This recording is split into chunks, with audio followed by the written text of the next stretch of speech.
Hi guys, and welcome to the day before school officially starts for most of us in the UK anyway. Well, some universities go back a bit later, and colleges, junior colleges and sixth forms go back now, as well as some further education colleges for adults. But I just thought I'd share with you some of the prep I've done on the first day of school, or ready for the first day of school, and some of the things I do before school starts to motivate myself. Well, for the last 10 years I always read a book called Miracles Happen, which is by a woman called Brooke Ellison, who was paralysed from the neck down in a road traffic accident on the first day of school when she was 11. She went on to return to high school with her mum in tow because she was on a ventilator. And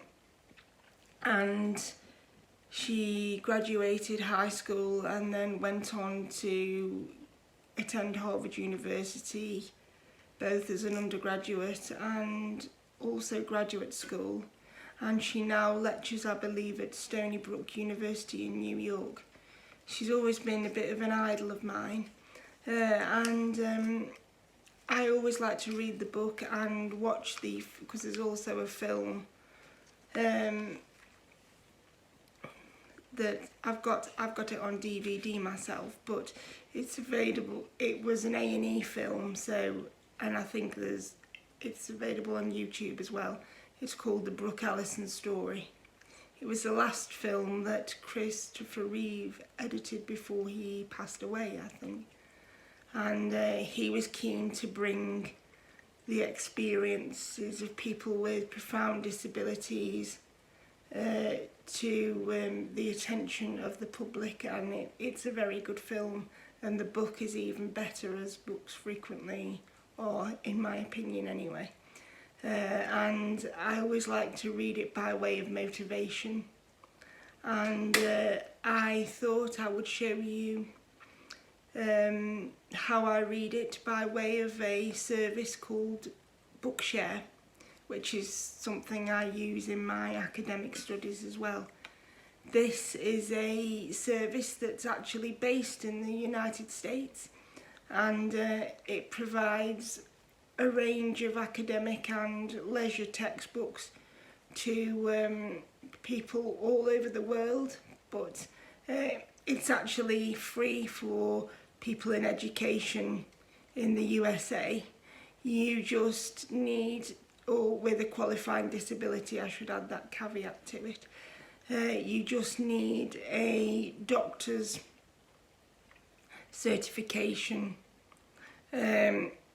like an OT or a primary care or a psychologist or something like that would suffice, I think. And when you're an adult and you're not in education, I think there is a fee. As an international student, I pay a fee anyway. It costs me about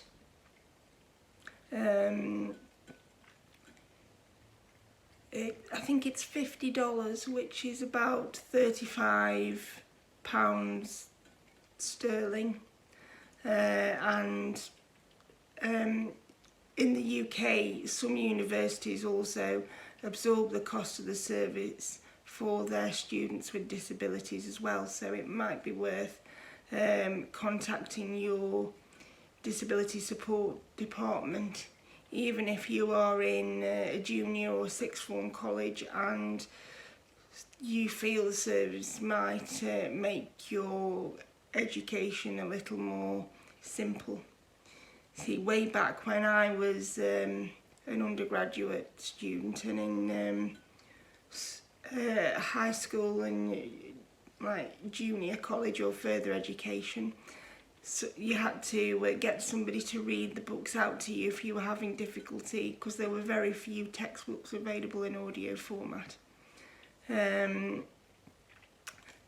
but luckily things are now improving, and from a technological standpoint I think there's never been a better time to be a student with a disability, because there is so much technology to help you out and put you more on an even keel with your non-disabled counterparts, and to make the process of the studying more sort of, you can do things on your own terms, because you can do a lot more things without the help of a physical person, because there are these alternative formats available and there are communication devices. Way back when I was younger, the ones with the electronic voice were pretty rare and even more hideously expensive than they are these days. But a lot of people used pointing boards, but we've moved way past that point for many people, and it allows them to succeed in education and in other parts of life. So I thought I would include a few clips of me doing some pre-work, and include some clips of me using the Bookshare service, which is why I mentioned the Brooke Allison book, because it's the one I use in the clip. The book is also available on Amazon, but not available in Kindle format. It's available as a paperback or through this Bookshare service. But I hope you find this video useful and entertaining, and I'm quite enjoying being dressed up fancily in the day before the start of studying again. It sort of gets you back into the frame of mind of doing things and planning things and getting your brain into mental productivity. I had to wake up early this morning and rescue a bird from the cat.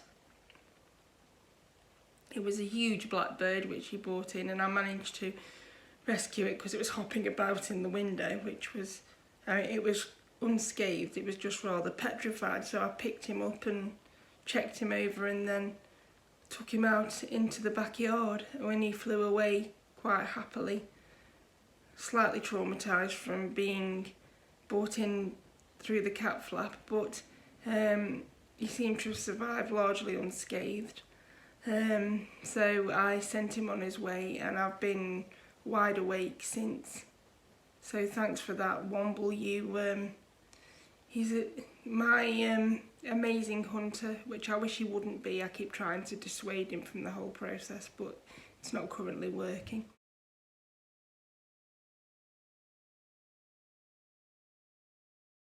Summer of 1990. Had drawn to a close, and as always the morning and evening air felt and smelled different. Nature, like the smell of a new pair of shoes or the feel of a new shirt, has its own way of letting everybody know that school is about to begin. I hope you found the clip about Bookshare helpful, and I'll now include a clip of both my setups for working in my bedroom and my kitchen table, and I'll include a couple more cat clips for Adam just to say hi, and I will see you all in my next video.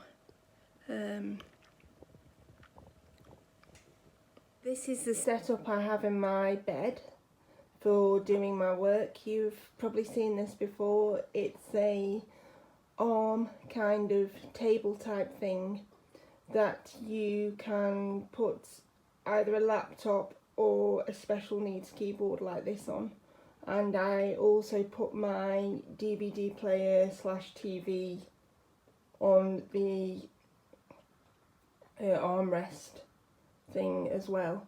It's been very good for telemedicine appointments because it's just the right size for an iPad, and most electronical keyboard type things, all my keyboards fit on it, and it's been one of the best things I've ever had in my bedroom. This is my table I use in the daytime when my academic support worker comes, like on a Friday morning.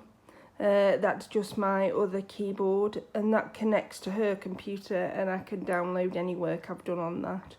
Or if I've been using voice recognition, I put that work onto a Google Doc. There is my filming tripod thing that's attached to. Sometimes it lives in the bedroom and it's attached to the table that you've just seen if I film in there. Because it's quite a light room in my bedroom because it's got a lot of windows in it. And that's my... but if I paint or anything in here, I use the kitchen table. And when Louise comes over to do work tomorrow morning, we sort of sit side by side, or recently we've had a sort of socially distance thing. I've been sitting sort of further across the room, and I wear a mask to protect my immune system. So that's how that works. The armchair is mostly used by one or other of the cats, and the blue folder is my coursework booklets for the year. You'll be able to see the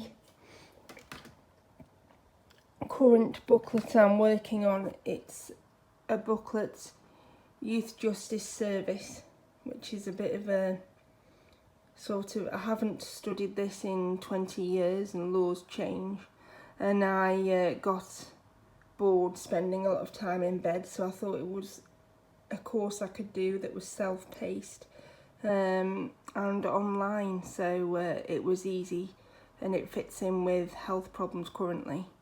Before I decide whether I go back to university in the next academic year, which will be maybe next September or maybe even the one after, depending on when they sort my hip out. So current work lives in the blue folder, and the most current thing I'm working on usually stays on top of the blue folder, and then when it's done it gets archived in another box, and then the work, if I've used a dictation software, gets uploaded to a Google Doc, mostly because that's compatible with everybody's computer software, so that works quite well.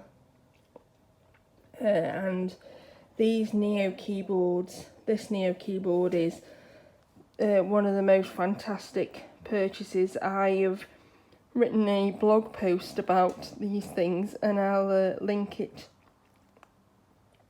below. This is a very, very old workhorse now, but it is really good, and it's fairly light.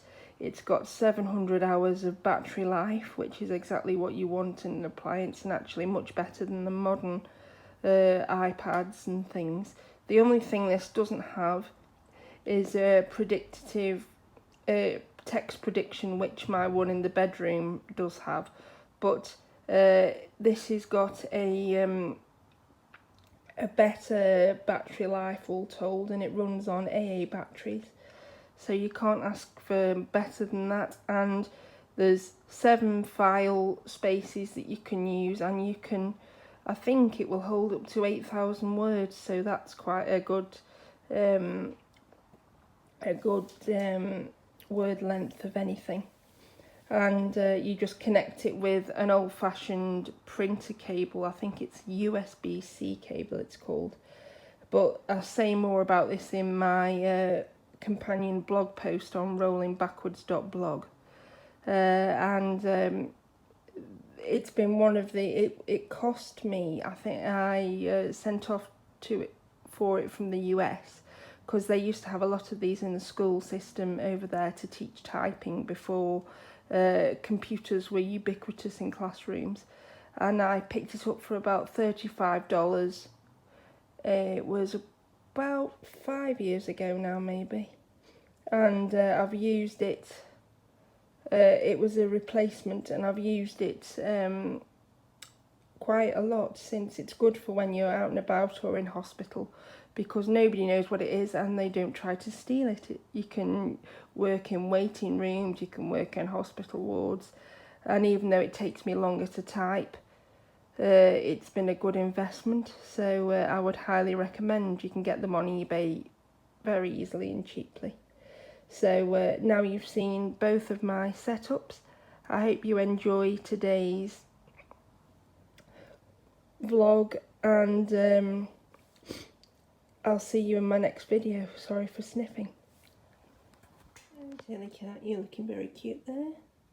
Sitting by my bed, delivery of tea today, aren't you? You're a good cat. Yes. I like to get all my cats in for Adam. Say hello to Adam, Tilly. Tilly, say hi to Adam. Go on. I'll just lick my paws. There's no feed me treats, human. You are my slave. You're my slave. Yeah. Extra cuteness, we have a small spaniel. Come on, Scout. Say hello to your public. Come on. I'm too tired to wag my tail.